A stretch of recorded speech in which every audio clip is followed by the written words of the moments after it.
Hello everyone and welcome back to another installment of Perpetual Pip Trading 101 instruction.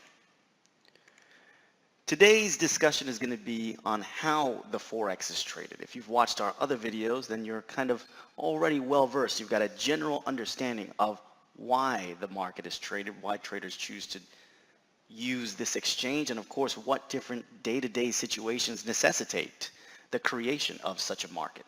So today we're going to talk about how the Forex is actually traded. Again, always with a high-level overview so that you understand the core concepts, and as these lessons progress, we'll get deeper and deeper, more and more technical, and of course you can look to apply them live in our live sessions on perpetualpip.com.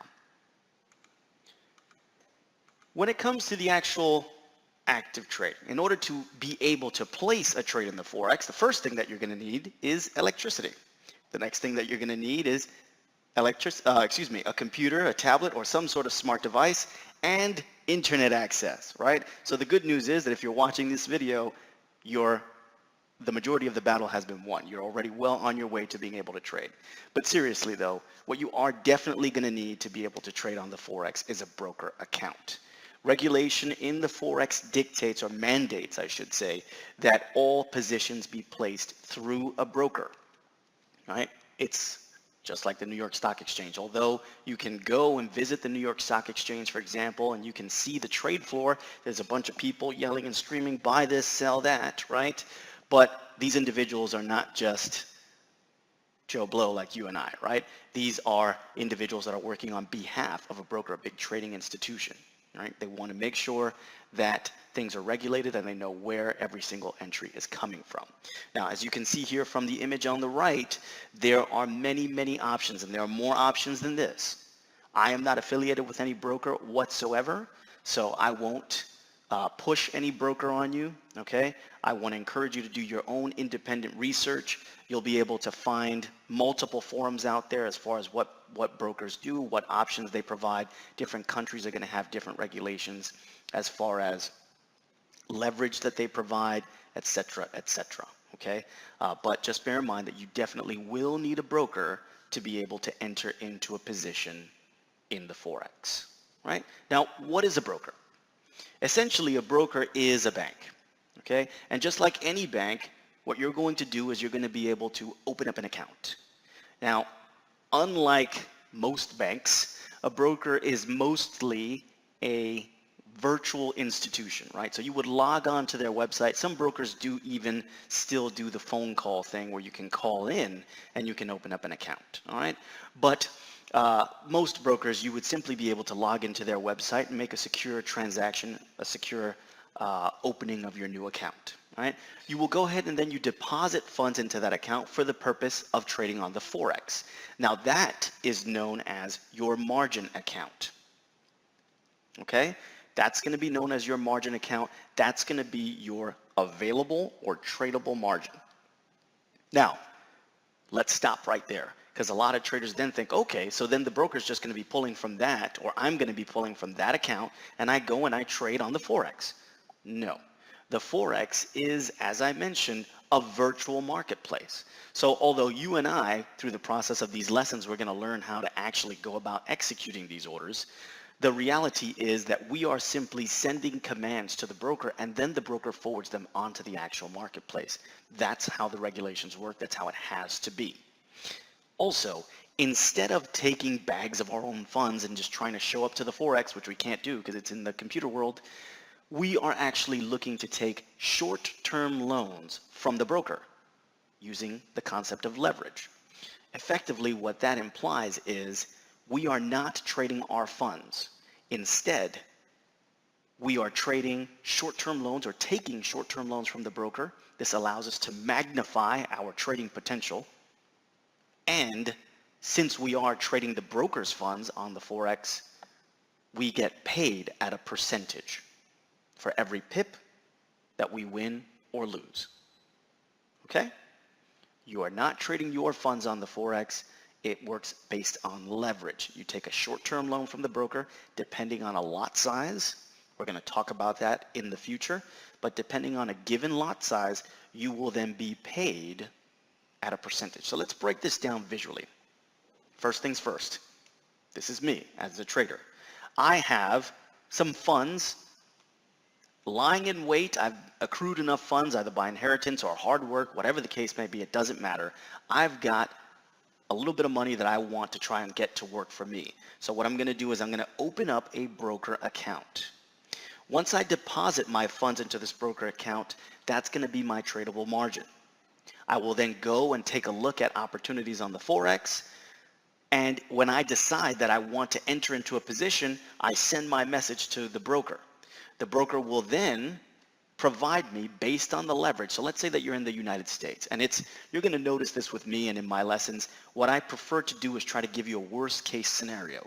Why? Because then you know the absolute brass tacks of it, right? You know how bad it can get, and it only gets better from there. I want you to be prepared for this. I don't want you to ever go into a trading situation and not know if any blow is going to be coming your way. So let's use the United States as an example. The United States, due to Dodd-Frank regulation, has a limit on 50-to-1 leverage. And what that means is if you do the math on the 50-to-1 ratio, you're going to end up with 2%.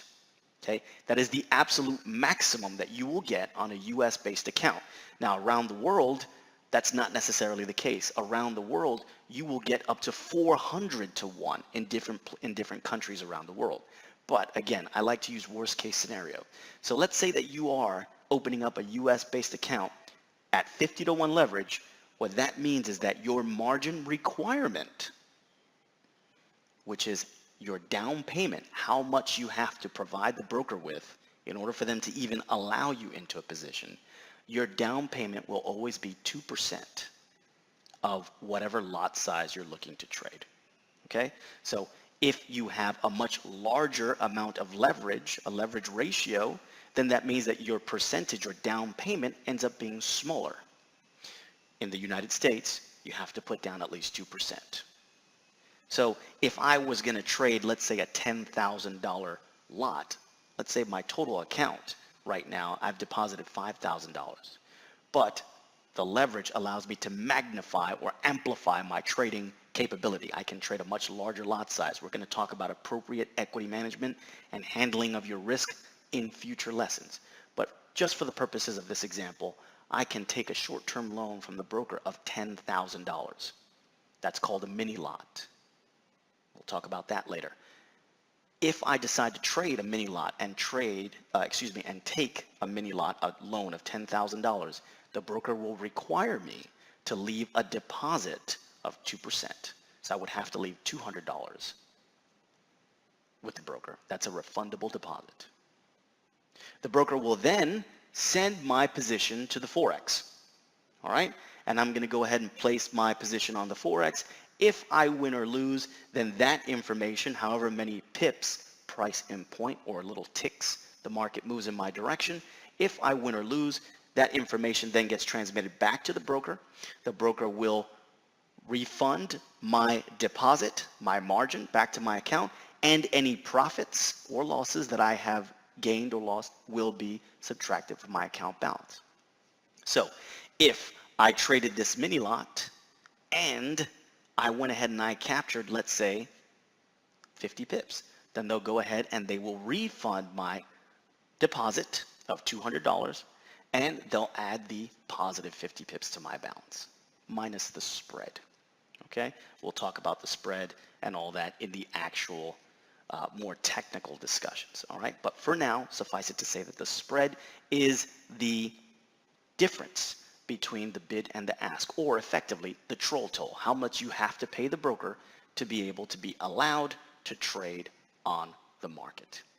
That then gets refunded back to me as a trader, and I can withdraw or make whatever transaction needs to be done from my account. All right, so this is a brief overview on how the Forex is traded. I hope that you've enjoyed this video and found it instructional. For my YouTube watchers, if you did find this enlightening or instructional, feel free to give this video a like, and hopefully once you've watched enough of these videos and you feel confident enough that you want to come either learn more or actually come trade with me, feel free to join us at Perpetual Pip perpetualpip.com. For those of you that are already members on perpetualpip.com or considering becoming a member, you can just sign in to perpetualpip.com, create an account. All these videos will also be available to you as not really a client, but as a student. You can watch all this content directly on the website. We welcome you to join whenever you feel up to it. And I also do much more thorough lessons in the actual live sessions. This has been Will Gomez for Perpetual Pip. Coming up next, what is a candlestick? I'll see you soon for the next discussion.